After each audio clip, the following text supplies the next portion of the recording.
ચોથા મહિનાનો ગર્ભ સંવાદ. મારા વહાલા અને અનમોલ બાળક, આજે આપણે આપણી સફરના ચોથા મહિનામાં અને ગર્ભાવસ્થાની સૌથી સુંદર તબક્કામાં પગલાં માંડી રહ્યા છીએ. હવે મારી સવારની નબળાઈ દૂર થઈ ગઈ છે, થાક સાવ દૂર થઈ ગયો છે અને મારામાં એક નવી જ ઉર્જા અને ઉત્સાહનો સંચાર થયો છે.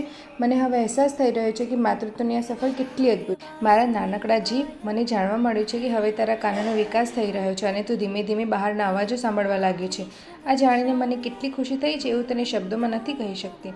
હવેથી હું તારી સાથે રોજ મોટેથી વાતો કરીશ. હું તને શૂરવીરો અને સંતોની સારી સારી વાર્તાઓ સંભળાવીશ, પ્રભુના મંત્રો ગાઈશ અને મારા મનગમતું સંગીત સાંભળીશ.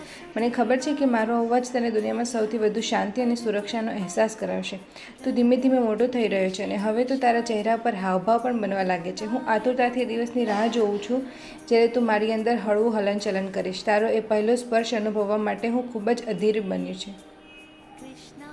તારા શારીરિક અને માનસિક વિકાસ માટે હું એકદમ પૌષ્ટિક આહાર લઈ રહી છું અને હંમેશા હકારાત્મક વિચાર કરું છું. તું મારી અંદર સંપૂર્ણપણે સુરક્ષિત છે અને ઈશ્વરના આશીર્વાદ હંમેશા તારી રક્ષા કરી રહ્યા છે. એકદમ નિડર, બુદ્ધિશાળી અને સંસ્કારી બનજે મારા બાળ.